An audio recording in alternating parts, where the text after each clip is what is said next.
If you're a drummer and you live in a small space, you want to play and you want to record yourself, if you want to do covers, if you want to get yourself known, that's what I'm trying to do.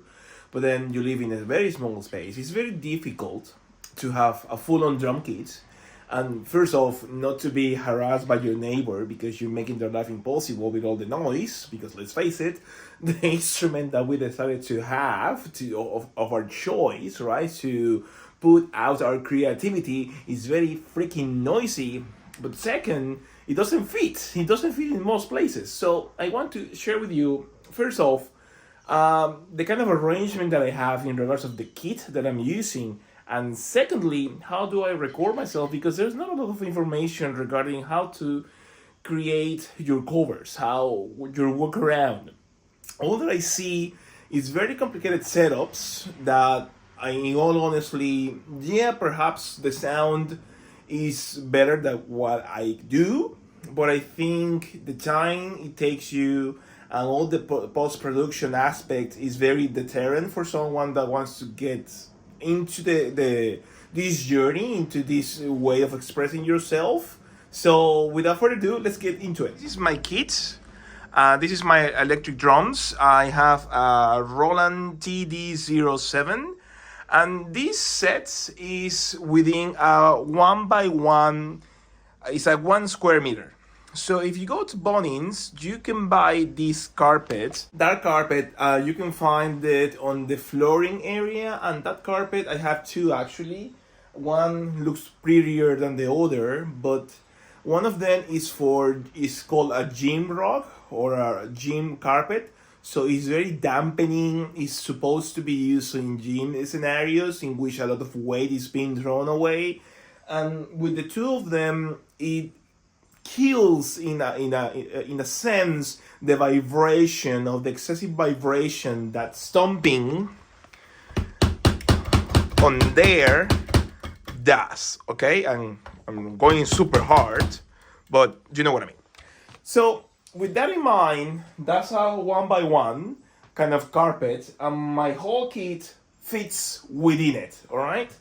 Second of which, this is the second electric kit that I had, and I like this one because, and now with the drop stick in the hand, so I like this one because the previous one that I used to have, it had solid pads, which there's nothing wrong with them, but the noise that they create is way less than a regular pad. Imagine if that was a regular pad,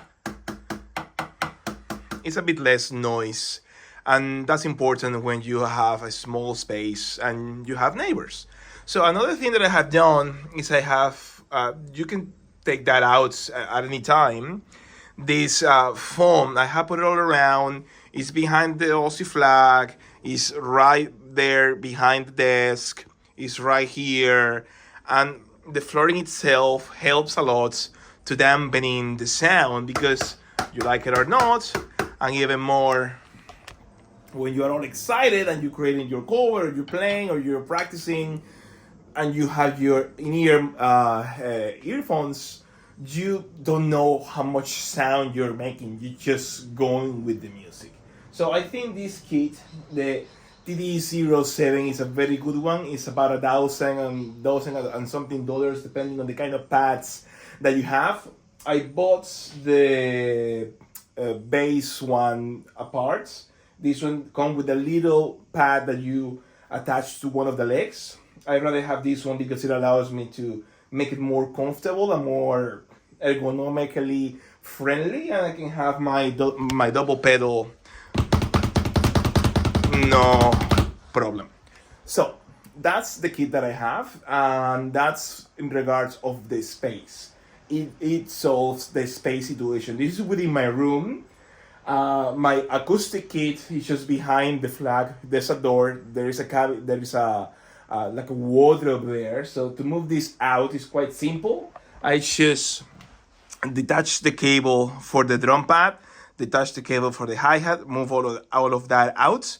I disconnect from the power source, and then I just can move the whole thing out of the way. The second aspect, how to record yourself. And this is a very important one, because all that I see is that you grab your computer, you're connected, you use, let's say, GarageBand, and then you have the plugins and you play. And to be honest, I find that a little bit overwhelming.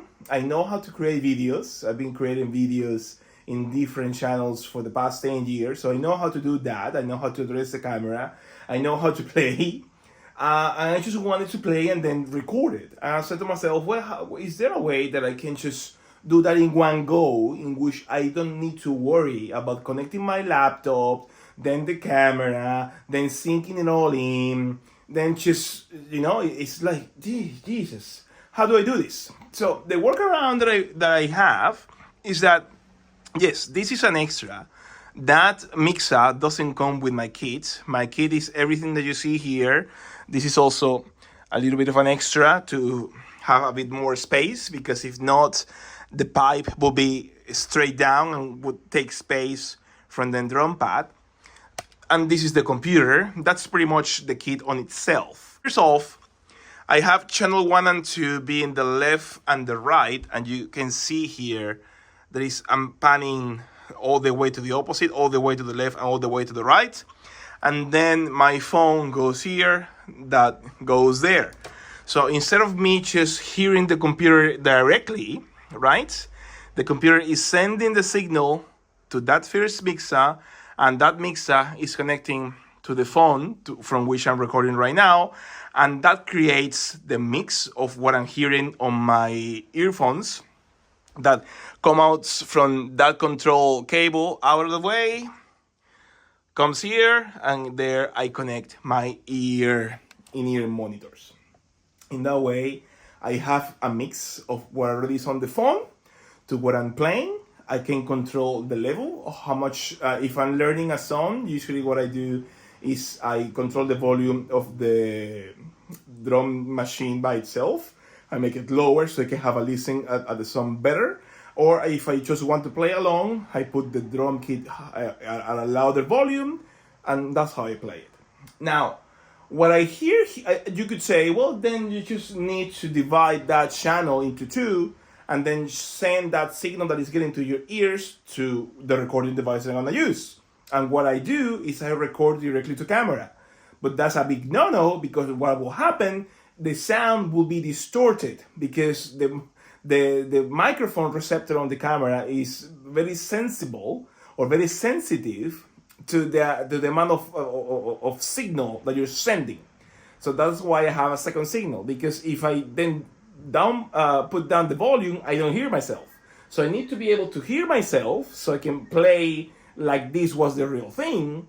But then I need to control how the signal that goes to the camera goes lower, so it doesn't destroy the driver, so it doesn't distort.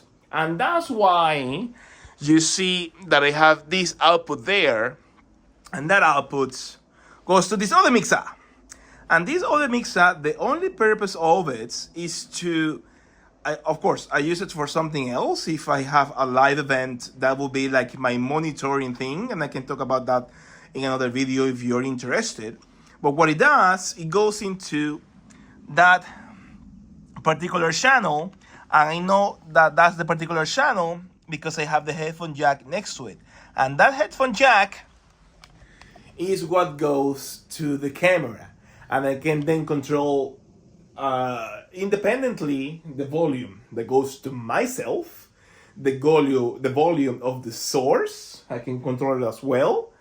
I can control the volume of the drums. I can control that independently, so I can always I decide at the moment how loud the drums is going to be in comparison to the music that is coming out of the phone, and I want to let you know from where I get my music.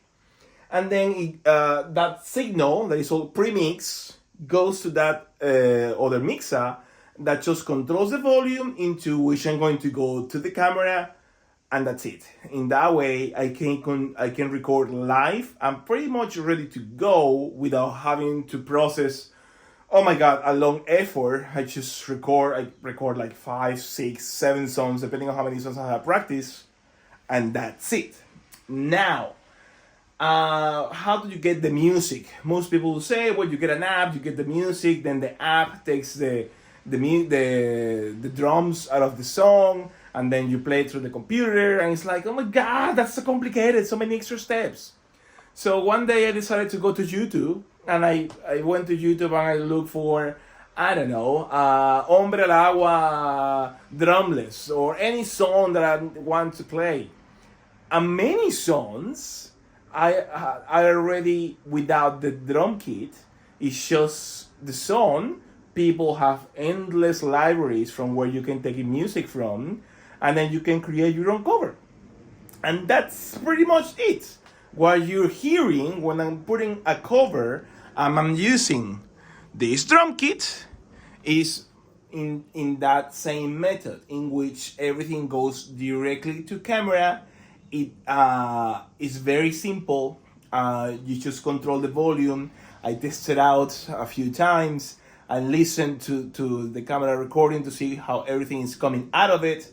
I check that it's not distorting, and if the levels are fine, just fucking go and start. So that's my set. Let me know in the comments what would change if this were you, or if this helps you in any way, shape, or form.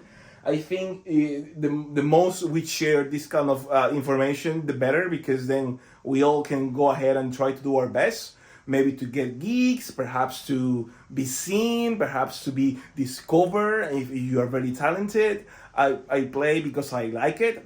Perhaps this opens opportunities for other bands or artists to see what I can do, and maybe they can, hey, Mike, let's talk. So this is it.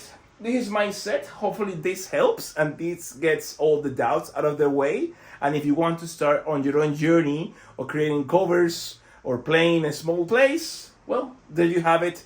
This is all that I use on the daily basis. So let me know, what would you do? What drum kit do you have? Do you have an acoustic drum? I would like to know, and we can get into that later on. With any further ado, thank you for watching the video, and I'll see you guys soon. See ya. Bye.